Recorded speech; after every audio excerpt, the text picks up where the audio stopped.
r/no sleep. Posted by u/02321. I work as a PI and a government agent approached me to help with a case. Part 11. Friends. For this series I created a playlist. Link in description. Please check out.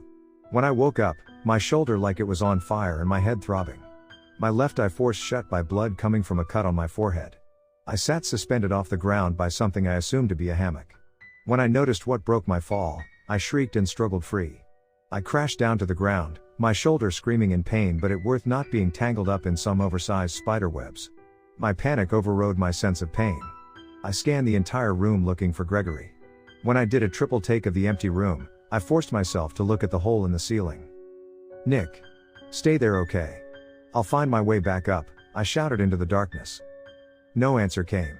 I started to worry that now that I wasn't near Nick for him to have something to focus on, he already wouldn't know where he stood. I didn't know if this place messed with him so badly that even if he stood still, he could get lost. The moment he moved I might not be able to find him again. First, I needed to get to the center and find the stairs up. I couldn't have fallen too far if I wasn't harmed from the fall. Starting to the right I opened the door not even looking around the new room. If I hit a dead end, I would go the other way until I found the stairs. As I moved, I called Nick's name hoping he heard me. This place creepy as hell and I didn't enjoy the idea of a giant spider ready to jump out from the dark at any moment. As I went through room after room, I didn't bother with the other doors in the direction I wasn't moving in. Then, somehow, I walked right into the room I started at. I got confused. It was possible I went going in a circle instead of towards the stairs or to where the line of doors ended. Just in case, I picked up a sharp rock and walked over to the door in the opposite direction I came from. I marked an X on the stone doorframe and did the same with each door I walked through. This way I would know which one I've already entered because all the rooms looked the same. I carried on feeling as if I made some progress. I was about to mark a frame when an X made me stop. For a moment I thought I already been there. But this X drawn inside a circle. I wasn't the one who made that mark. Brushing aside dust I saw more faint markings further down the frame. Almost child height. Dread started to pool in my stomach. Now that I noticed that marking, I was starting to see more of them. Under the dust, someone a long time ago was lost and marked their way. But the problem being, the markings overlapped. As if they came into the room again, and couldn't see their old marker, then placed a new one. After seeing them, I knew what happened to Nick.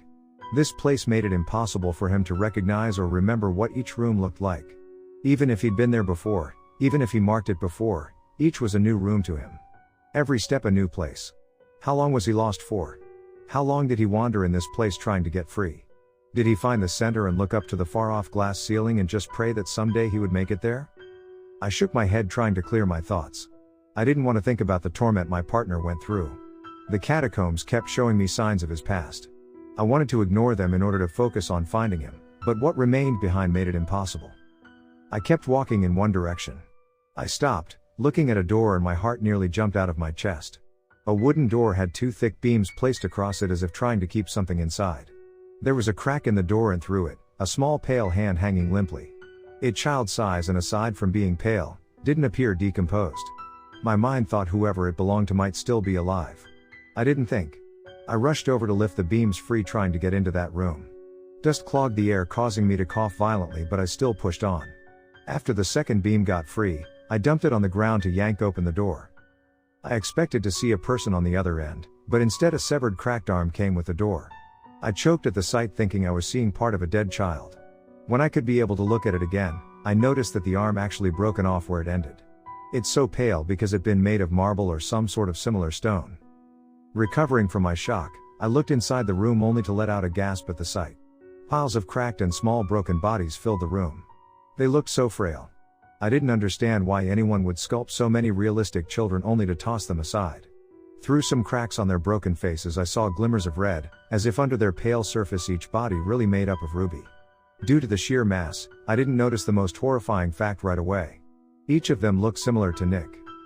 I only took a step into the room to see better. The similarity sunk in and I froze. My footing uneven. Looking down I saw that there were countless gouges in the floor and on the inside of the door. Each scratch looked as if it'd been made by small fingernails. The truth clicked in my head and my stomach twisted. I was going to be sick. Rushing out, I stumbled on an old vase to puke up the quiche Nick cooked. It not pleasant coming back up. All of those bodies were alive at some point. Not just some sculpture or sick art project. The bastard that created Nick made so many before him. When they didn't live up to his expectations, he dumped them in that room and locked them away. How long did it take them to die? How many were placed in there at once? Were they alone as they clawed, trying to get free, or did they have to watch each other die? Another thought came to mind that made me nearly get sick again. Did Nick ever see this room? This place lived up to its name. It really was a tomb. I wasn't able to dwell on everything I'd seen. A sound came from behind me and I thought that by some miracle Nick found his way to me. Instead, Gregory, the one who found me first. I know Nicky can't lie. It's just not something he would ever think of doing. But the fact that Gregory only was the size of a dinner plate was bullshit. Her body so big she could barely fit inside the door. She froze when I looked at her. We must have both startled each other. I did the only thing a reasonable person staring at a spider taking up an entire doorway, nearly halfway inside the room, would react. I screamed like a 5-year-old girl and ran. Due to her size, Gregory couldn't keep up, but she tried her best. Pressing her body through the archways, she chased me as I ran without thinking. Her long legs trying to curl around my waist. My chest hurt from running so hard and so fast. If I didn't lose her soon, I wasn't going to make it. A closed door stood in my way and I just slammed my good shoulder into it, causing the old wood to explode. I stumbled, losing some ground, but just kept going. Spiders are the only thing that could get me so motivated to run. Just as I started to feel dizzy from running so frantically, I stopped hearing Gregory behind me. I stopped, wheezing, and my throat tasting like blood. I could have died from running away from the spider instead of her killing me. I jumped, spooking myself thinking I was seeing things out of the corner of my eyes, but it just black shapes caused by the lack of oxygen to my brain. I got led into a false sense of security. My plan to redouble my efforts of finding Nick and getting the hell out of there. All of those ideas came crashing down literally from the ceiling. I jumped out of the way when a few bricks fell. Gregory came tumbling down, dust from the bricks blinding me. When I could see, I found her on top of me, a deadly looking stinger inches away from my stomach. Some liquid dripped from it, cooling my shirt. Fear froze my body as the massive spider jabbed the thin needle tip into my stomach. My muscles tensed up painfully. Unable to do a damn thing to save myself, I fell into a deep darkness. My eyes opened. To my confusion, I wasn't in the catacombs, but rather in a forest. This couldn't be right. But it felt so real. I kept telling my brain I wasn't really there, that somehow, I was dreaming. My mind didn't care if I was dreaming or not when I heard a familiar laughing coming from the dark trees. The witch from our first case a few feet away. Her form growing and twisting. I ran, but my feet didn't move fast enough. Not matter how hard I pushed, the trees surrounding me didn't move. I kept repeating that this could not be happening. When a sharp claw slammed against my back, tearing the flesh, I was no longer convinced this was a nightmare. I screamed in pain and the darkness overtook my sight again. This time I woke up on the dark beach from the last case. I jolted up, my shoulder in pain. Within seconds I spotted Nick. This time not just his face was ruined but also his stomach torn open. I became beyond any kind of rational thought. I screamed until my throat felt raw. My voice cut off by a sound I knew. A sound I hated and never wanted to hear again. The twin lizards' laughter carried over the beach. I wanted to run but my legs wouldn't listen. I sent desperate signals to stand up before the pair found me. But I stayed sitting. A pair of claws wrapped under my arms as the younger brother lizard appeared from thin air in front. The older held me down as his brother reached over to rip my jacket to shreds. I thrashed my legs, trying to get free. I didn't want those bastards to touch me. I couldn't stand being there. I was crying and screaming nonsense when someone calling my name cut through my frantic state. Skylar, Skylar? Wake up. Hey, it's alright. It's just a nightmare. Coming out of the nightmare felt like swimming through molasses. Gasping, I still screamed as my eyes opened to see I was still in the catacombs.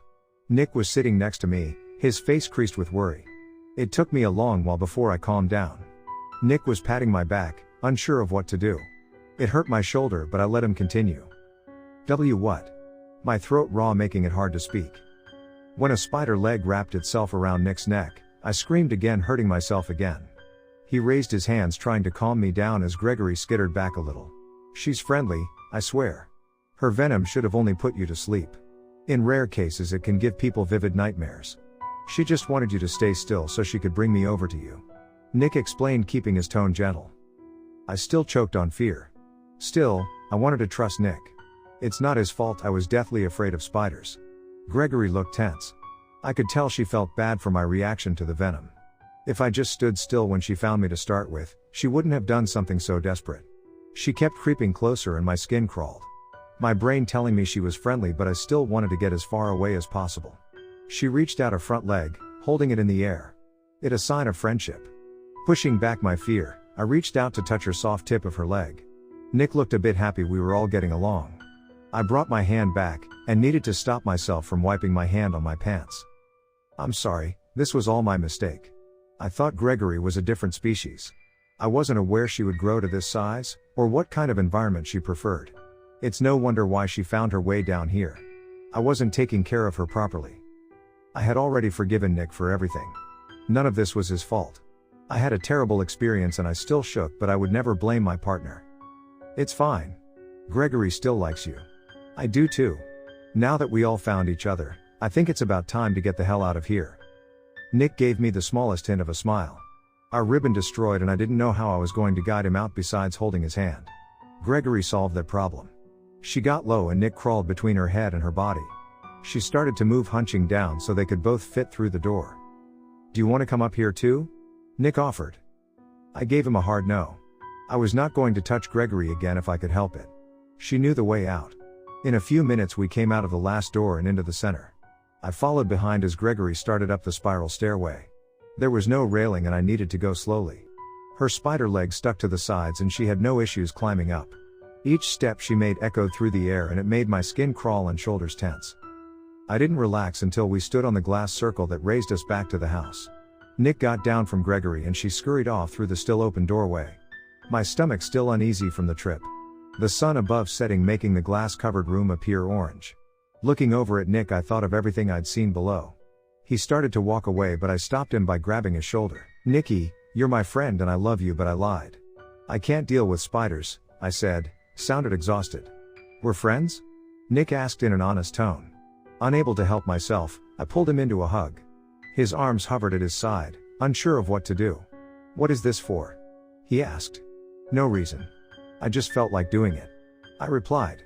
After our awkward exchange, I let him lead me out of the room. I'm very ready to head home to rest. Nick could tell. He brought me to the door, dirty and exhausted. Before I left, he went to the kitchen to pack up some quiches to send home with me. When he returned, he had 2 fabric grocery bags of quiche. I needed to buy a bigger freezer if I was going to keep all of these. A knock at the door made us both jump. Nick answered the door, and Abarash came inside. She happily greeted him, but looked confused at what I could be doing there. Gregory, a creature that Nick might have adopted without anyone knowing. Abarash must never know what I was really got called over for. Hey Skylar, I wanted to talk to you about something, so it's good you're both here. You'll hear about it all when Nick comes back to work either way. But it's a little personal, so I don't know if I should tell you with Nick here, or if you want to do it privately and then decide how you want to tell Nick, Abarash stated, and I had no idea what she was talking about. Did you come here just to give us some news? I didn't think you could get off work for a personal issue, Nick said, looking as confused as I felt. Well, Abarash started looking a bit embarrassed. I got suspended for 3 days because I broke Ankar's nose. I could understand anyone wanting to break that man's face. But I didn't think she was the type. I always assumed she would handle situations in more of a clever way. Good for you, but why though? I chipped in. It has to do with why I'm here. Ankar is really against humans. He finally read over your forms you filled out to be Nick's occasional partner. He was raging down the hallway screaming about how we can't trust humans because they're liars. I honestly thought he was going to find you and hurt you. I stopped him by slamming a chair into his face and broke his nose. I wanted to laugh at the mental image. But I didn't know what got Ankar so riled up about. Thinking back, I didn't know what on earth I lied about on those simple forms. Then it came to me all at once. Something I hadn't told Nick yet and hated speaking about. I didn't know how he would react to the news. Looking over at him, I got ready for my partner to take the truth poorly. Was he so upset because I checked off male on the gender box? I asked Abarash. She nodded with a long sigh. Ankar is such a raging dick. I wish I broke more than his nose. We both waited for Nick to say something. His brain working overtime behind his neutral expression. Finally, he raised a hand as if in class asking a question. I don't understand why Ankar thought you were lying, he stated. My stomach fluttered. Gathering up a bit of courage, I told him something I had wanted to avoid for as long as possible. I was born female. I'm in the middle of transitioning. I still need one more surgery, but even if I am able to get it, some people won't ever consider me to be male. I flinched at my own words and waited. Out from his baggy pants came a notebook he frantically flipped through, trying to find answers to a question he had yet to ask. We patiently waited for him to figure out what he wanted to ask. I must have misunderstood how humans understood sex and gender. I always assumed a human has a biological sex. Male, female, or intersex. I had also assumed gender is a different thing and is in more of a spectrum and fluid, possibly? I still don't know everything about human genders. If the forms asked your gender and you said male, it's not a lie, correct? If it was labeled sex, I could almost understand why Ankar could be so upset, but I don't see why he would be so angry over something minor.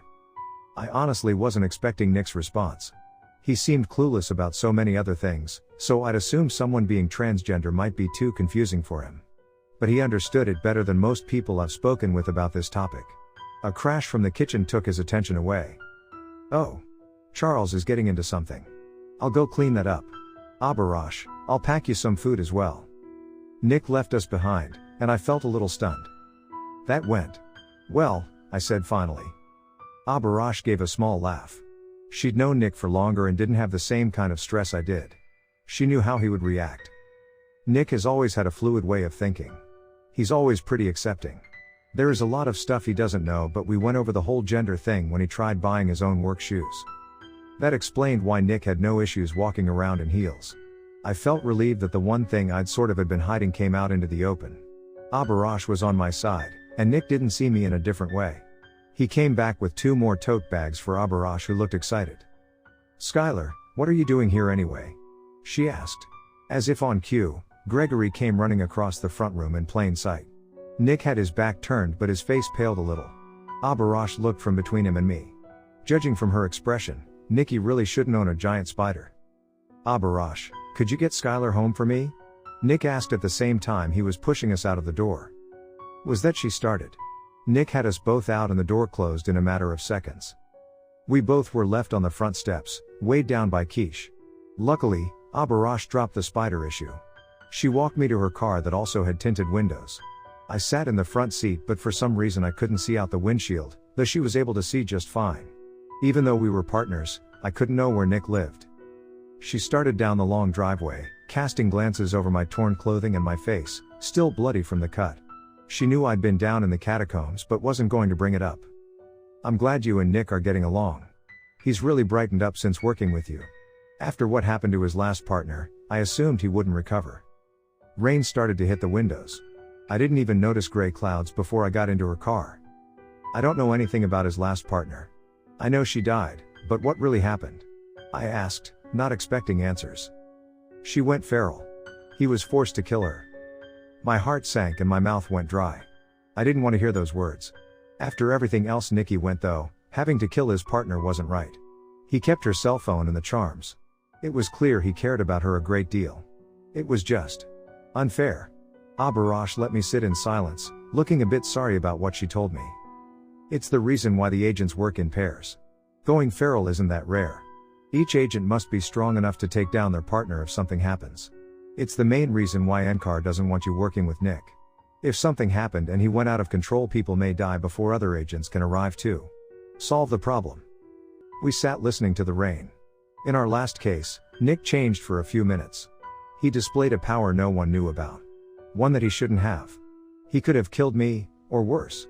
I wanted to believe I snapped him out of it, but he might have just run out of energy before he reached me. Should I not be working with him?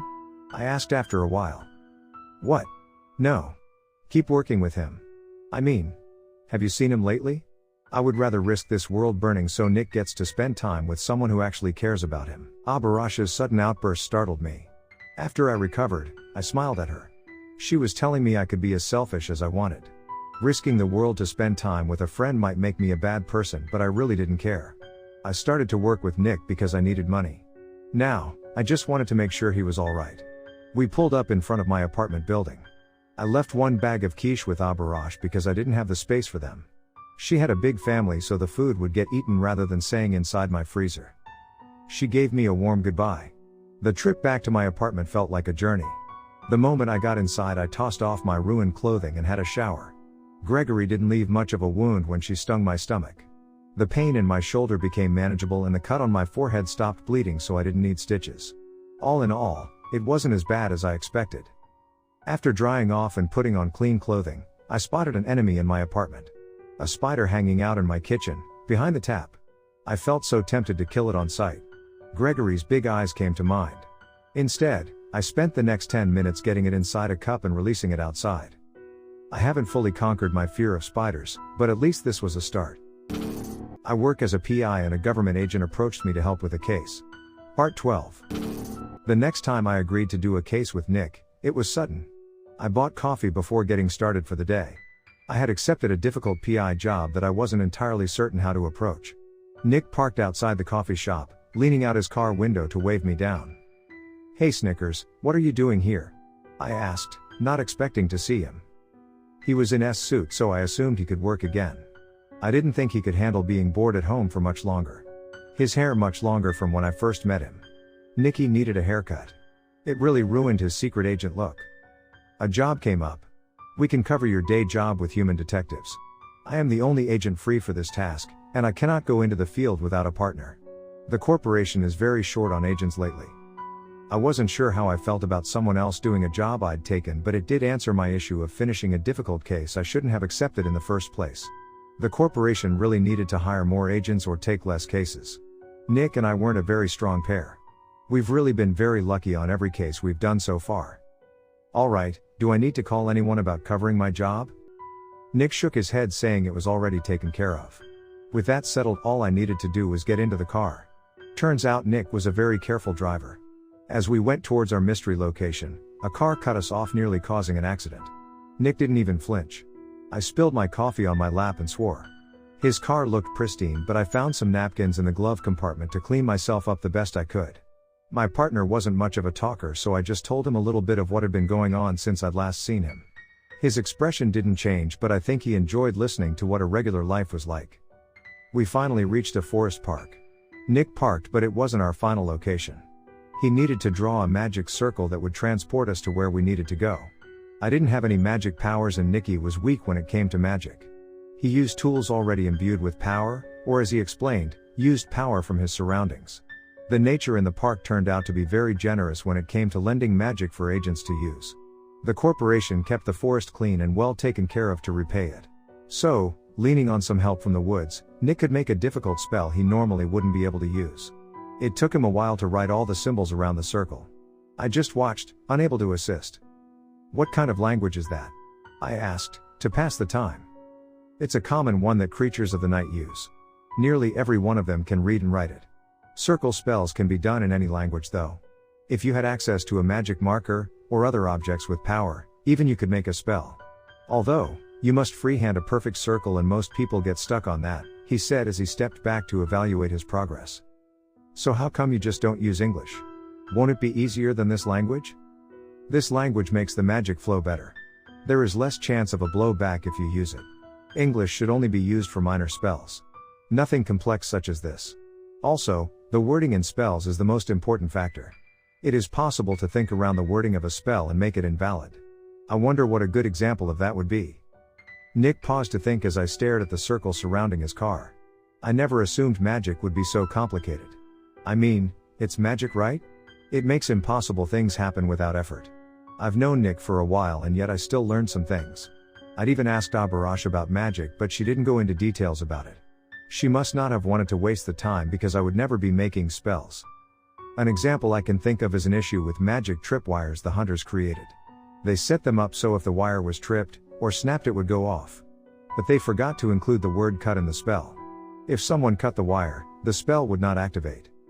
Nick got back to work fixing some symbols he wrote in the dirt. I also hadn't heard much about the hunters. They were very similar to the corporation, but they didn't employ supernatural creatures. They would use magic and that was it. Their goal was to kill every creature out there. Both companies tolerated each other to get cases solved. If a hunter had approached me first, I would have had a completely different outlook on supernatural creatures. "So, that other language, does it word things different?" I asked and Nick nodded. "There is less room for errors if you use this language for spells. I think this spell is complete. Did you sign all the forms?" Even the one that gives your family a lump sum if you die on the job? Nick said with his voice was still fairly monotone. Nicky, why are you asking that? I said while nervously looking at the spell he just finished. No reason. I can't believe Nick lied right to my face. I didn't think he could do such a thing. I suddenly didn't trust what he created. But, in the end I should trust my partner with my life. So, what if Nicky wasn't the best at magic? He wouldn't risk out lives if he wasn't confident on his spell work, right? We both got into the car. The moment the doors closed our surroundings warped. I felt dizzy and lightheaded. When it was over, we were on the start of a different forest trail. Nick let out a held breath I pretended not to hear. Starting the car, we drove down a bumpy road until we reached a fence and a guard station. Nick stopped and waited for a man in a uniform to come out to greet us. Rolling down his window, Nick got out his badge ready to talk. That's strange, what is a corporation agent doing out here? And who else is in your car?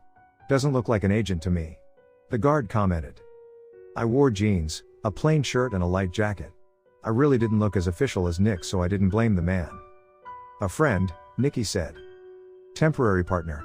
I corrected. The friend comment appeared to have just slipped out. I think Nicky didn't have that many friends and just got excited to be able to say it. We've come by to check up on the farm. We suspect they've been using automated daily check-ins. They have not responded to our last call. If we do not return through this gate in 24 hours, you must call the direct line asking for backup agents. The guard whistled at Nick's request. He looked beyond the gate and into the sea of trees. It looked to be the most interesting thing he'd ever been asked to do on the job. All right, I got you. But I doubt anything is wrong. I haven't heard or seen anything. I hope this is just a case of neglect and not the alternative, Nick said in a somber voice. I didn't know what was going on, which was pretty normal. Checking my side, I had a terrible realization. I didn't have my gun. Nick picked me up from the coffee shop and I don't carry it on me besides for cases with him. I would bring it up after. I did live through a few cases without it, so hoped it wasn't a big deal. We were let through the gate. The road extra bumpy and impossible to talk while driving. I needed to wait until we stopped before asking what the case would be. Finally, we reached what looked to be some sort of very small town in the middle of the forest. A spot for a few parked cars out front and one main street. I didn't see any signs of life. As we got closer, I could see why. The cars had open doors and trails of blood leading from them. It was as if someone tried to get away from something and failed. Nick parked and got out of the car, not appearing too nervous despite the sight of blood. What is this place? What happened? I got out to join him and looked over the ruined area. Windows and doors were broken. More blood on the dirt roadway, but no bodies to speak of. Whoever lived here might already be dead by now. Aside from taking care of whatever monster did this, it looked like we arrived too late to help. Sadly, it's what we feared. This place raises a certain type of supernatural creature to be butchered and be used to create magic objects or weapons. It's not often that. His words were cut off when something came out of a building and into the light. Smoke poured from the creature as if the sunlight burned it. It spotted Nick and headed right for him, screeching. Without a weapon I couldn't help. Calmly, Nick drew his sword and a familiar sound rung. With one swift movement, he cut the creature in half, the shockwave from his sword traveling down the road, scarring the road. He replaced his sword into the sheath and for a moment, looked like a badass agent. I looked at the creature's body, not believing what I was seeing as it smoldered in the sunlight. Are we dealing with vampires? I said in a low voice. No. Why do you ask? I looked between him and the giant bat-like creature burning from the sunlight. I tried explaining, but he didn't understand. All vampire media hadn't reached him, and because there were so few vampires left, he had never faced one. I was positive that bat creature was a bloodsucker from everything I'd seen, but Nick got ready to explain. They're known as velvet bats. Through genetic manipulation they've become this size. They are simply large bat creatures, but they attack in swarms, so it is easy to become overwhelmed. The corporation and the hunters created farms like this to raise them because they are the creature that gives out the most amount of magic through the harvesting of their body parts, compared to the effort to raise them. I think I've heard at some point supernatural creature body parts are used as magic tools. The magic marker Nick used for his smaller spells may contain blood of some creature as a power source. I looked over at the carnage that had long since occurred and felt sorry for both the humans that lost their lives, and the bats raised to be slaughtered for parts. You mentioned at the gate that they were using automated daily check-ins. Is that why no one knew this place was attacked? I asked, trying to understand how this could have been avoided. As far as we can tell, these farms are built far away to ensure if the bats do get out, It takes them a few days to reach a city or town. The ones running the farms must check in every day so the corporation knows if something like this happens. It's a paid position to keep people motivated not to slack on the task. I fear the one running this farm used an automated system to save money. That bat we saw. They should not be awake at this time, let alone go into the sun. I suspect these bats were modified past the corporation limits to create larger feral creatures that produce more materials when harvested. All of this happened because someone got greedy? I hated to think that was the case, but it appeared to be the most logical assumption. Now that I knew a little bit more about what we were dealing with, Nick told me the next step to be cleaning out the place of any remaining bats. There was a good chance nearly all of them fled into the forest before the sun rose because their food supply ran out. I got told to stay behind and keep watch. Nick doubted there was going to be anyone left alive. He didn't want to put me in danger of a random bat attacking from a building, and he didn't want me to see any of the gory remains of the people who worked at the farm. I felt fine staying behind but didn't get to tell him I was unarmed. Nick was running off down the main road, hand at the ready in case he needed to draw his sword. For being one of the weaker agents, Nick was pretty impressive. I waited near the car and watched him easily take out any bat that lunged from the dark. There clearly wasn't anyone left to save because he let the orchestra loose on the buildings. I felt the shock waves of each swing from where I was standing. Debris exploded out after he directed his sword in any direction. These buildings would need to come down to make sure the bats didn't have anywhere to hide. He did a good job of that. A hissing noise made me turn to see a bat crawling on all fours closer to the car.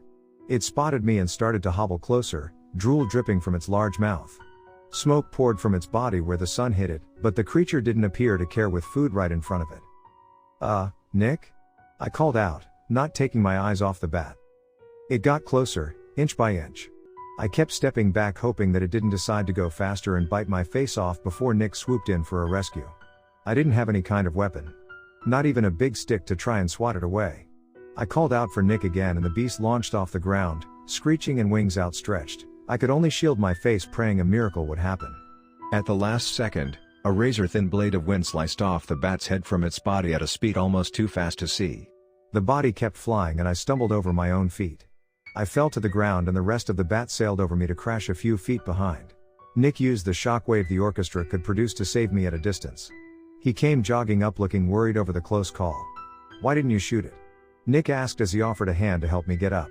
"I didn't have my gun when you picked me up, Nicky," I said, accepting the help. An almost startled look came over his face and he tensed up. It looked as if he had forgotten to turn the stove off. "Oh, you're right. I have something for you. I forgot to get it, 1 second." He hurried over to the car to dig around in the backseat. After finding what he wanted, he came back over with a few items in his hand. One was a belt of pouches with a holster on the side, and the other was a handgun. I didn't know much about guns, but I assumed it to be some sort of 9mm that used magazines. But I could be wrong. They all looked the same to me. The gun was unloaded and Nick didn't hand it over yet. "We had this made for you. 4 of these pouches have a spell that connects to the gun. It can sense when the gun is empty and can automatically reload it for you.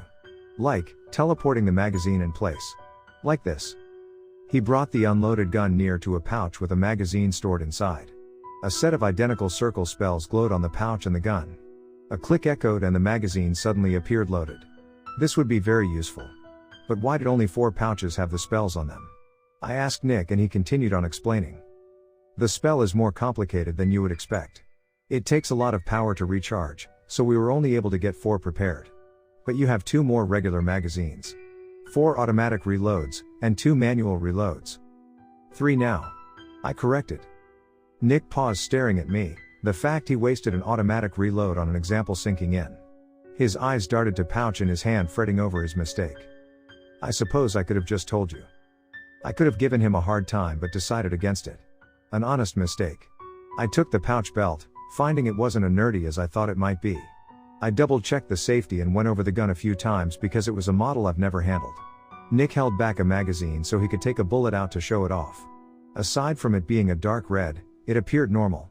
Another bat was eyeing us from the woods, along with a few more starting to peek through the ruined buildings. I felt tense from their stares even though I now had a gun at my hip.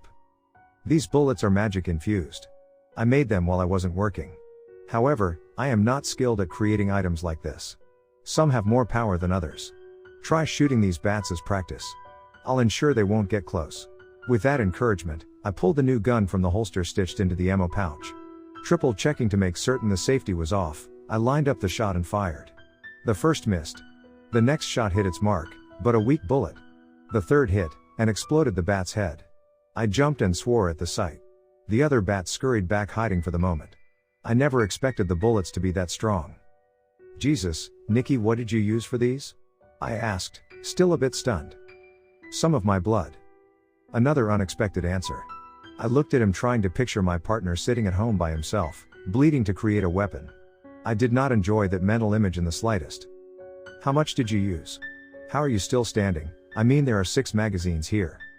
I would have never thought Nick's blood and body parts could be used the same way as the bats. He wasn't human after all. Abarash told me that Nick didn't have that much magic. For him to create so many bullets, he must have gone through a lot of blood. Only a drop. I do not have a strong internal magic source, but for some reason my blood and other body parts are so high in magic content it's difficult to control. Even the most powerful creatures in the corporation cannot maintain control of the outflow to put it to use. So far, one has died from magic blowback and several were injured. As far as I can tell, I only succeeded making these bullets because I was fusing knowledge of alchemy and magic. Some more bats got confident while Nick spoke. They skittered from the buildings trying to get close. Some were bigger than myself while others looked to be about the same size of a large dog. The sunlight burned their skin, so they either didn't notice the pain, or were very hungry. I fired off a few more shots, getting slightly better at hitting my targets. Aside from getting some shooting practice in, I was learning a lot about how magic worked. You've mentioned blowback before.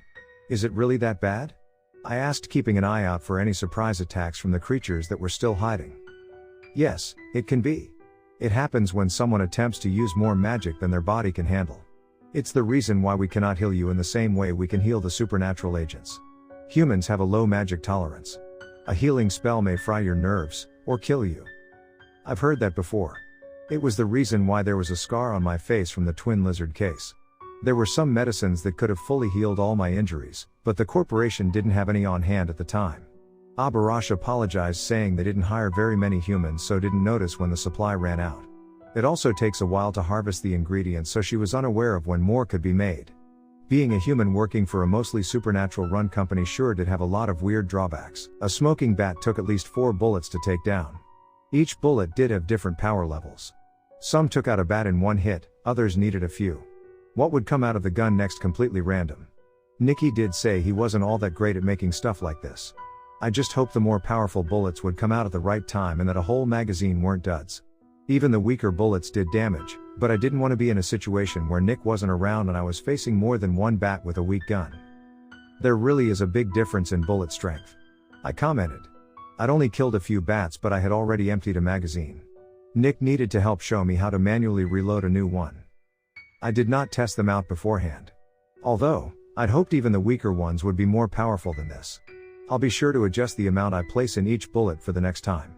There are 2 mixed and I was worried would be too powerful. I believe you already fired one that exploded the first bat you killed. It appears I was too nervous and severely underestimated what I was making. Well, at least we learned something from this, so he can adjust how he makes the bullets and the amount of magic he puts in them for the next job. I was pretty much done practicing and wanted to leave the rest up to Nick. With his sword he could take out all of the bats and the buildings in a short while. Then we would go after whatever bats had fled into the forest before leaving for the night. There were an unknown number of them and he didn't want us to face them alone. We could not face what could be an army of those creatures at night. Coming back in the morning with backup, or even without it, was the plan. Turns out, that wasn't in the cards. One of the bullets Nick was worried about was not fired yet. I'd missed the bat closest to me, located in a ruined building, and the bullet hit something else nearly at the end of the dirt road. That may have saved our lives. I couldn't react fast enough. I just saw a flash of white, then nothing besides a ringing in my ears. I wasn't even aware we both got knocked out and blown back until I woke up, body aching and ears still ringing. I work as a PI and a government agent approached me to help with a case. Part 13. I sat up with no idea what had just happened. I was even more dumbfounded when I looked to where the ruined buildings should be, only to find a crater a few feet deep and no remains of the farm we came across. Well, no remains where they should be. The debris of the few buildings scattered in the trees. Some trees had been knocked over entirely from the force. How we were still alive was a miracle. Shaking my head, I confirmed what I saw wasn't a dream, and then worry spiked in my gut for my partner. I looked down to see Nick unconscious on his side, his arm still wrapped around my waist. At the last second, he used his body to shield mine from the massive blast that should have killed us both. The entire back of his jacket burned away and his skin red. Another tidbit I'd learned was that the agent's suits were imbued with magic to protect the wearer from damage, and it would also repair itself. His suit was already starting to reform around the edges. At least Nicky was still breathing. I wanted to know if he was alright, but at the same time didn't want to move him in case his injuries were beyond what I could see. His eyes started to open and I told him to stay down. Of course, he didn't listen to me. Sitting up, we both looked over the massive amount of damage from the one little bullet he made. "You said there were 2 overcharged bullets, right?" I asked. Nick didn't even respond. He just took my magazines to sort through the remaining bullets to find the other bomb he created. I stood up to check on the car. I could walk, thanks to my partner, but we still didn't want to stay the night even if Nick had recovered by then. I'd hoped the car was far enough away from the blast to survive the same way we did, but we were not that lucky. I found it wrapped around a tree. All the other cars left behind from the deceased farm workers looked about the same. I went back to Nick, who looked alright considering how injured his back got. "Do you want the long or short answer on the car?" I asked him, walking over. "Short. It's fucked." He stopped checking the bullets to look over at me. He looked more startled by my word choice than by the fact our car was ruined. Normally I had the mouth of a sailor, but since being around Nick, I'd toned it down. In fact, I don't think he's heard me outright curse so directly before. An odd thing to notice considering our situation. His good nature must be rubbing off on me. "Can you use a spell to get us out of here?" I hoped. Sadly, no. This place is surrounded by a magic barrier to keep the bats inside in case something like this happens. I am not strong enough to get past it. Well, that sucks. If we started to walk, then we would not reach the fence before night. Nick wasn't healed yet, so until he got better, walking or fighting was out of the question. At least that bullet wiped out any creatures along with everything else in the area. He found the other suspect bullet rather quickly and returned the gun and holster. He then checked his phone to see if he could call backup, only to find it dead. Mine as well. That magic blast ruined our phones and the last chance we had for help. The guard would call for backup, but that meant staying in the woods surrounded by monsters all night. I'll hold on to this bullet for now. I do not wish to risk using it. Let's get started walking to the... Nick tried to stand up as he spoke. His voice sounded weaker than normal. He only got halfway to his feet before falling forwards. I caught him so his face didn't slam into the ground. For a thin guy, he was heavy. With some effort I got him back down, his entire body dead weight and head slumped. "Take a break, Nicky. We'll get moving when you're better." He did not appear happy over that plan. His body refused to listen to his wishes and Nick fell asleep in a few seconds, leaving me alone to keep an eye out for any creatures that might decide to try to make us a snack. As the hours passed, I started to get more and more stressed out. Fear was settling in my shoulders. It would be very bad if Nick wasn't feeling better by the time the sun went down. I was under the impression that somewhere off in the forest lurked a hungry horde just waiting for the dark. How long could I hold out alone with only a gun? The sky started to turn orange and I was sweating. A hand fell on my shoulder, causing me to jump. I knew it wasn't a bat, but it still startled me. Nick sat up, his suit repaired, and he didn't appear as tired as before. "I apologize for sleeping for so long. I am unaware of what took up all my energy," he admitted. Considering the size of the blast, it wasn't surprising he got so weak. It was only a surprise we both lived. My heart still beating from him suddenly touching my shoulder. I shifted to face him so we could figure out the next step. "It's fine. But now what? Are we going to try and make it to the fence?" He paused to think for a moment, trying to see if there would be a faster way other than on foot. I could have started on without him, but I didn't want to leave him alone in the open. I also didn't think I would reach the fence before nightfall and didn't want to be in the woods alone. Yes, that is the only option. But I am concerned about you fighting in the dark. "It is not a full moon and shall be hard to see what you are firing at," Nick said. That was a good point. Unlike him, I couldn't see in the dark. If a swarm of bats came at us, I might be blind depending on how bright the moon was. I know I keep asking if there is a magic way to solve these things, but is there a spell to give me night vision, or something? There is. But I do not have enough power or a tool to drain magic from to make the spell. We both looked around hoping to see a body of a bat we could use. They'd been blown away with everything else and I didn't kill any while Nick slept. I asked if he could just use his blood, but he shook his head. Oddly enough, his blood had too much magic, so he would suffer a blowback using it. He could only make the bullets because he fused alchemy in the process but could not do the same to give me night vision. A few minutes passed until I got an idea. Can't you use the magic in that overpowered bullet you made? Now that would work. With the sun setting, Nick drew a circle for me to stand inside. He quickly got the writing finished and needed to be very careful on the amount of power he pulled from the bullet. I did trust him but still felt nervous when the circle he drew in the dirt glowed. Blinking, I didn't notice anything different. Nick was shaking his hand as if it hurt. He received some damage but not much. The bullet stored so much magic he barely made a dent using that one spell. He placed it back into his pocket and turned to face me. I'm the faster runner. We may have a chance of getting to safety if I carry you. Seriously? I asked. Well, I suppose that was an idea. Because it's just the two of us, I shouldn't be embarrassed over it. I did get flustered though. Nick turned around to get on one knee. Awkwardly, I got onto his back.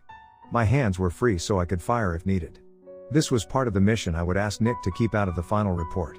The moment I felt secured, he took off in a mad dash wanting to cover as much ground as possible. The trees flew past as we tried to outrun the setting sun. He wove through bushes while staying out of the way of tree branches. With this rough terrain, it should have given him some issues but Nick didn't slow down. When the sun set, I found I could see as if the moon was full. It wasn't perfect night vision, but it was much better than nothing. I could hear the bats starting to screech off in the night. I mentally urged Nick to run faster. A dark shape dropped in front of us. Without slowing his pace, Nick drew the orchestra to slice the bat in half. I clung to him, nearly losing my grip as he moved. He might be able to fight and run with someone on his back, but I might be thrown off if too many bats appeared. By the sound of things, that would happen sooner rather than later. As more screeching came from the dark, Nick started to look around to find a spot to make a stand. Bats of different sizes flew between the trees getting ready to attack. Finally, Nick skidded to a stop, his heels digging into the ground. I stumbled off, my back facing his. I fired, taking down a bat that got too close. "Duck low," Nick told me. I got down to my knees expecting something to attack us. Instead, Nick spun around on his heel using the shockwave coming from the orchestra, taking out trees in a large circle surrounding us. My curses were drowned out by the sounds of the trees crashing down and bats screeching in displeasure. Soon, they came flocking back. Red eyes glowing through the dark. The fear came back. I doubted we could take on so many creatures staring us down. I didn't sense any stress from Nick. Only the murderous intent from the monsters in the woods. Above us, more creatures were flying in swarms ready to attack if any opening became available. Sweat started to drip down the side of my face. The only thing I could do was dug in my heels and shoot. A bat came swooping down from the trees, mouth open with countless teeth aiming directly at my face. I only hit it because it came right at me. It fell with a heavy thud to the ground only to have two more take its place. Nick started his attacks as well. Each swing of his sword cut down double the number of bats that I killed. His swings rang out with a clear sound that somehow didn't ease my stress. A smaller bat I didn't notice came from the side to clamp down on my arm. I yelled in pain trying to shake it off. The flapping wings got into my face, obscuring my vision. Nick turned to take down an oversized bat that nearly took my head off as I dealt with the smaller one. Unable to pry the bat off my arm, I ducked down to shove the creature against the ground, pinning it with the arm it was chewing on. With the wing still, I pressed my gun against its head hoping for a weak bullet. I got lucky and killed the bat, then took the few seconds to get its remaining teeth from my arm.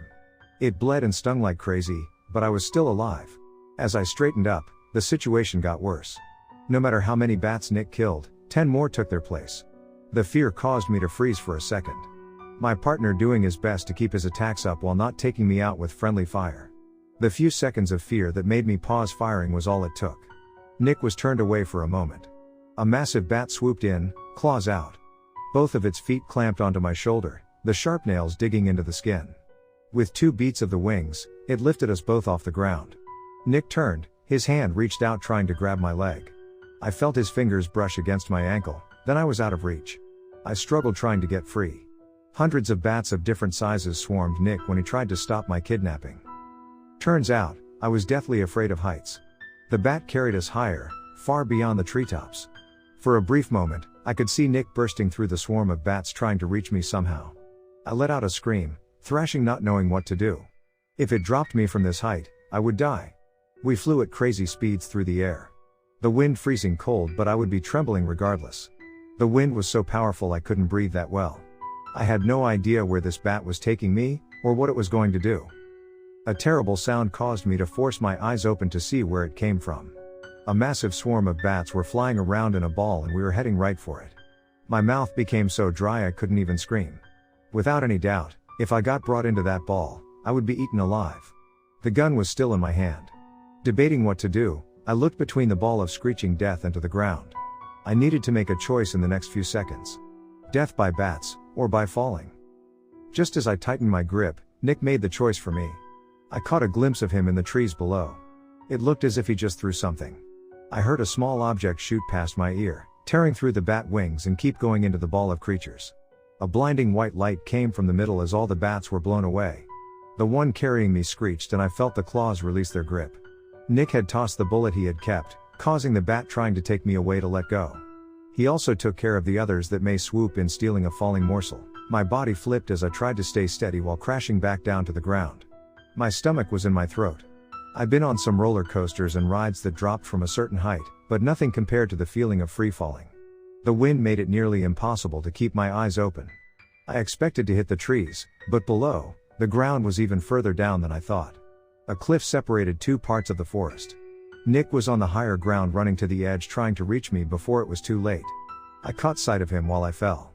He wasn't going to make it. I flew past and he didn't hesitate to jump after.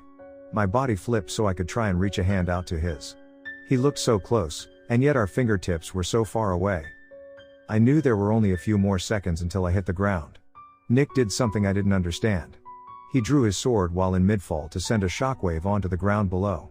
I felt something hard slam into my back. The darkness overtook my vision and I was positive I hit the ground and died. However, I opened my eyes finding I'd only been knocked out for an unknown amount of time. On my back, I stared up at the night sky with bats flying around searching for their next meal. Aside from being stiff, I didn't feel as if I'd hit the ground from dropping miles in the air. Something rested in my hand so I curled my fingers around it. Nick had placed his fingers in my palm and he weakly squeezed back. Starting to sit up, his voice made me stop. "Please, don't sit up yet. I'm injured and I do not wish for you to see," Nick said, and I felt my stomach flip. I should be the one dead, or nearly dead. What happened? How badly did Nick get hurt? I suppose if he hit the ground from the cliff height, he would have broken something. The fear returned as I realized if I could see the bats, they could see us. My heart nearly beating out of my chest as I watched them dip in the sky searching. I waited for them to spot us, but they never did. "Nick. What? How am I still alive?" I asked the first question that came to mind while staring at the flying creatures. "I was not certain if you would have died immediately if you hit the ground. I took a risk and hit you back upwards with a shockwave from the orchestra, assuming you may live through being hit by one, compared to falling. I only needed you to stay alive for a few seconds to heal you," Nick explained, still sounding a bit weak. As much as I wanted to sit up and see how badly he was hurt, I respected his wishes. "How did you heal me?" I thought a spell like that would be too much for my body. I went through everything I knew about magic trying to see if I missed something until Nick spoke again. "I can sacrifice a part of my body in exchange for something else. I used a fingernail to ensure you didn't die. You would be asleep for at least an hour. I was injured from the fall, so I quickly created a barrier to keep us hidden from the bats. However, that spell was too much for myself and I suffered a great deal of blowback. We shall be protected until almost sunrise. I took some medicine before the spell to keep the pain away and to keep me awake for a while. It may run out in less than an hour though." I squeezed Nick's hand tighter. My partner had risked everything to save me. I started to try and think of something, anything to help him. He could absorb dead supernatural creatures to recover. If I sat safe in the circle he created and shot bats out of the sky, then he could use them to heal what damage the spell caused. Still holding onto his hand, my other reached into my holster. My heart sank when I found it empty. While I was falling, I thought still had my gun. I either dropped it when the bat let go, or when the shockwave hit. Without a gun I was useless. Nick would be out cold, and the barrier would be finished before the sun rose. That left me alone and unarmed for a while with an unknown number of monsters ready to eat us. Still staying on my back, but my head started to feel light from how bleak our future looked. "Skylar, this may be a personal question, but I've been meaning to ask you something." Nick's voice cut through my fears and worries. I couldn't fathom him ever caring about something personal, let alone during a time like this. Okay Nicky. Shoot." After a long pause, with him looking for the right words, he spoke again. Are you dead set on fully transitioning through medical means? I felt a terrible emotional bubble in my chest and my face got hot. I nearly crushed his hand without noticing. Because of how people treated me in the past, I'd only heard the first part of his question. My knee-jerk reaction was to get angry. I forced it all down, and memories of my family asking if I really cared about my gender and if I just liked my hair short or wearing boyish clothing came back. Or them saying I would grow out of these feelings. You need to explain what you mean. My voice came out with a hint of venom I really didn't want it to have. Sorry. I mean, if there was a different way to change your body to what it should be, would you be open to a different process? I am. Nick paused to collect himself for a second. What he was about to tell me a very big deal and something I already knew, but shouldn't. I am a failed philosopher's stone. That is why my body can be used to power spells, or sacrificed in exchange for something else. I could use a piece of my liver to change your body without the need for the surgery. I know it's sudden, and an odd thing to bring up. Since I would be easy to take a part of my liver right now, I thought it would be a good time to offer. Countless thoughts came rushing through my head. No surgery meant not spending that huge sum of money. Also, no taking time off work for recovering or the very small risks of dying on the table. I also wouldn't need other surgeries for touch-ups on the face I felt still held hints of my feminine past. I could be thinking about how so many people would kill to have the offer Nick just gave me. Instead, I shot up to look at him at his comment about how I could just take a piece of his organ. I didn't care about myself, only how hurt my partner got. I let out a small gasp as I looked at him. His face fell into a bit of a worried look. He really didn't want me to see him in such a state. He was on his stomach, or what was left of it. He lifted himself up slightly on one arm as the other still had a hand in my own. His legs were too far down. The suit jacket covered up the gore, but I could see how flat it was underneath. His body was separated above his waist, organs spilled free under his jacket. How he was still alive, simply a miracle. How he stayed aware and talking was beyond a miracle. Tears came to my eyes. An ache came to my chest, making it feel hollow. Nicky was in such terrible condition, and yet he still thought of someone else. Jesus, this isn't. Words spilled out, not making any sense. I wanted to help but couldn't at first. I think we can worry about getting a piece of your liver later. Right now, we need to focus on keeping you alive. He gave a slight nod and looked up to the sky as if trying to come up with a plan. I realized what I suggested after the words came out and needed to correct myself. No, wait. I don't want this to happen to you again. I mean, I don't want you to be cut open and exposed. I couldn't bring myself to describe it in any other way. It's fine. I'll take a piece out for myself anytime you're ready. His honest tone made my eyes flood with tears. I shook my head, forcing them down while biting the inside of my cheek. If I started crying, I wouldn't stop. If someone told me there would be a person as kind as Nick out there in the world before I met him, I wouldn't believe them. It's my fault we're in this mess. If I was a stronger partner, you wouldn't have gotten so hurt time and time again. Why would you be alright cutting your stomach open for someone like me? I asked, my voice hoarse. You called me Snickerdoodle. He replied as if the answer was obvious. What? I asked, rubbing my eyes. How on earth could that be the answer? I am only important because my body holds power. Everyone sees me as an object, or is put off by my tone of voice. Abarash is kind, but even she has taken pieces to test. I'll gladly offer you a part of myself because you're the only person who won't ever demand it. I've never wanted to hug a friend so badly in my life. After we got him all stitched back together, I owed him one. I owed him a lot more than a hug. No matter what, I was going to make sure we were getting out of this forest. Finally, my eyes cleared of tears. A new feeling of determination set in. The monsters above us still cried out looking for food. The fear still heavy in my chest. Hell, I was scared to death. I knew how weak I was, but I couldn't let that feeling get us killed. After we get out of here, I'll think of 100 nicknames for you. First, how long do you think you'll be awake for? A little over 10 minutes. That didn't give us much time. I considered trying to find my gun to kill a bat and drag over to Nick to get himself healed up. The issue being, it could have fallen anywhere. If one bat found me before I found my gun, it would be all over. I need to kill some bats for you, but I dropped my gun. I need a weapon. Can I throw the bullets like you did? Instead of answering my question out loud, he let go of my hand to reach for the orchestra next to himself. Wrapping one hand over the thin scabbard, he held it out. I can't. I mean, it's a magic sword, right? Can I even use it? I asked, looking at the sleek black scabbard and the delicate golden hilt. The orchestra is a blade to protect, not mindlessly kill. As long as you have something precious to protect, it will let you wield its power. You have also given it nothing but respect, so you are going to have no issue holding it.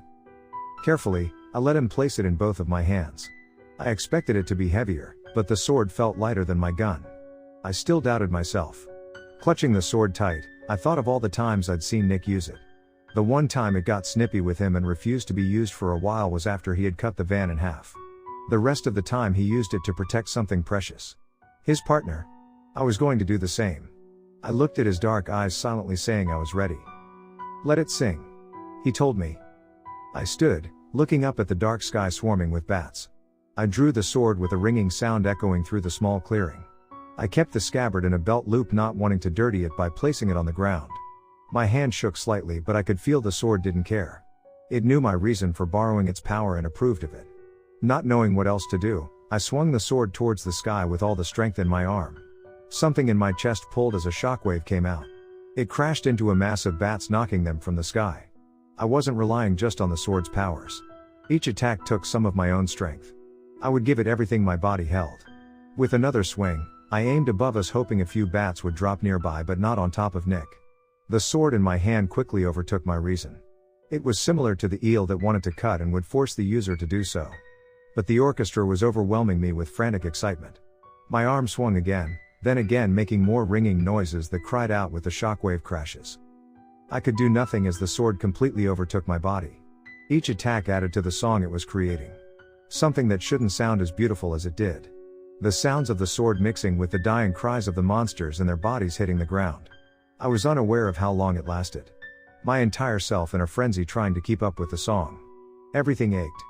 My arms felt heavy, and my chest burned with every breath, and yet I still attacked. There may not even be any more creatures to kill by the time the song died down and the sword released its grip. I don't even remember placing the orchestra back into its scabbard as I passed out yet again on that job. The sword may have saved my life, but it held a terrifying power I did not want to be lost in ever again. Birds chirping woke me up. I couldn't even raise my head for a long while. Nick's suit jacket placed over my chest as a blanket, and I was against a tree. It looked to be mid-morning. Panic rose when I didn't see my partner. Soon, he came out of the bushes, and weirdly enough, he wore my jacket. "Skylar, are you feeling all right?" he asked as he trotted over. "I was looking for your gun. No luck yet." "Yeah. Just sore. I don't know how you can handle a sword like that. Why are you wearing my jacket?" It may not be an important question, but it bothered me enough to ask. Getting down low, he looked around as if someone would be listening in. "Can you keep a secret?" he asked in a hushed tone. Okay, this was weird. Weirder than man-eating purple bats.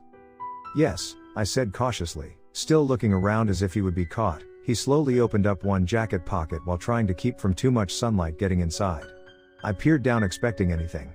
My chest tightened when I saw a pack of very small bundles of fur together. When one raised its head and yawned, I could clearly see what he stuffed the pockets with. Nicky loaded himself with tiny bats. "As you were attacking, I blacked out for a short while. When I came to, you were exhausted and collapsed. We were surrounded by dead bats, but also these little ones. I've collected all the ones I saw. I think the person who is going to take the twins can take these as well." Of course, he would be taking some sort of pet back home. But if these were somehow connected to the bats we were fighting, would that be safe? Did Nick use his power again, or were these just baby versions of the velvet bats from the destroyed farm? "Shouldn't you hand these in to be studied or something?" I offered. "They'll cut them apart. I do not believe any kind of information is worth torturing the innocent for. It's why I took the twins in the first place," Nick said, closing the pocket, hiding away his new bundles of fur. "With permission, right?" He looked away, and his silence answered my question. I'll admit, I was on his side. I might not have been if he had a pocket full of spiders. But bats? They're cute as hell. The monstrous ones that tried to kill us all night weren't, but the rest? Every non-supernatural bat are cute, and I would fight anyone who would say otherwise. Nick helped me to my feet, both of us careful not to crush his new friends as we hobbled along. In the daylight I could see the damage from the night before. I couldn't believe I could be the one responsible for so many trees being cut to pieces and the ground chewed up in deep grooves. As we walked along, I wondered how we would find our way back to the guard station. The answer came out of the bushes with a smile and a wave. A tall agent with black hair and sunglasses. I thought he might be the same agent who was our backup on Luna's case and I'd seen very briefly. Turns out that was his brother, and there were a lot of agents in his family that looked alike. The agent nice enough to get us back to the fence and to a car that would drive us the hell out of there. He also found my gun before he found us, which was a nice surprise. The agent assumed that the magic storage in the farm exploded and was glad we didn't get caught up the blast. Nick almost corrected him, but I gave his foot a kick to stop him. If people were after his body for power, knowing he could do this much damage would not help with that. We let the agent assume what he wanted. Nick needed to write an official report later. We were both put in the back of a car to take the bumpy road back to civilization. I still felt exhausted from the night, but wanted to talk to Nick about the offer he brought up. I feel guilty about not jumping on your offer to give up a part of your liver for me. I can't help but think about all the people who would kill for something like this and take you up on it in a heartbeat. I know at some point I'm going to, and I know what I want my body to be, but I think if it happened overnight I wouldn't be able to deal with the sudden change, and that makes me feel like I'm an imposter. I don't have transgender friends. I don't openly talk to people about what I am. I just feel so fake. At one point I got pretty involved in some threads online reading about how others dealt with it all, and yet my experiences never lined up with their own. I'm rambling. But the more I think about this, the more I question myself about if I have any right being who I am if I don't take you up on your offer the first moment we can. We drove down the road, our driver not paying any attention to us but rather trying to avoid the bigger bumps along the way. Nick listened patiently. I didn't expect him to answer. I just didn't have anyone else to talk to about this situation, and it's not as if I could call up my sister telling her magic was real. She would try and have me locked up if I started with that. Do you think people who crossed the finish line last didn't run a marathon just because they didn't come in first? Nick offered finally. I see what you're trying to get at, but this isn't really comparable to a marathon. My old partner always said I was bad at metaphors.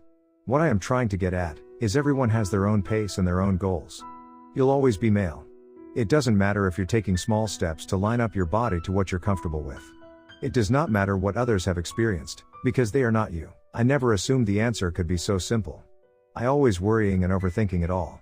I just really needed someone to give me an easy answer. Reaching out, I took Nick's hand, grateful I found a friend like him. He looked a bit confused but let our hands stay the way they were. The road still bumpy, causing the car to rock. Soon we both fell asleep, not matter how jarring the ride felt. The agent that drove didn't know if he should wake us up when we arrived, so he let us sleep for another hour until Abarash came to pick up Nick for his report, and so she could get me back home. From what I heard, the rest of the velvet bats were found and killed. Their bodies taken, and the place where the farm once stood filled in. The corporation planted new trees to replace the ones our fight knocked over. The loss of the farm set an example to the others to not become cheap with their laborers, and for the corporation to add in-person agent check-ins to ensure the farms were not creating powerful feral bats for extra profit. The moment I got back home I kicked off my shoes, ready for a shower. I was going through and ruining clothing on these jobs with Nick at an alarming pace. Pausing, I looked at my reflection in the bathroom mirror before it fogged up from the steam. I could change my appearance at any time. It would only cost a friend to cut himself open to take out a small piece in exchange. There were a lot of things I didn't like about my reflection, but I liked the idea of using Nick in the same way everyone else wanted to, even less. I could keep going at my own pace. Maybe someday I might take him up on what he was offering, but for now, I was fine disliking a few things until I got ready to change them.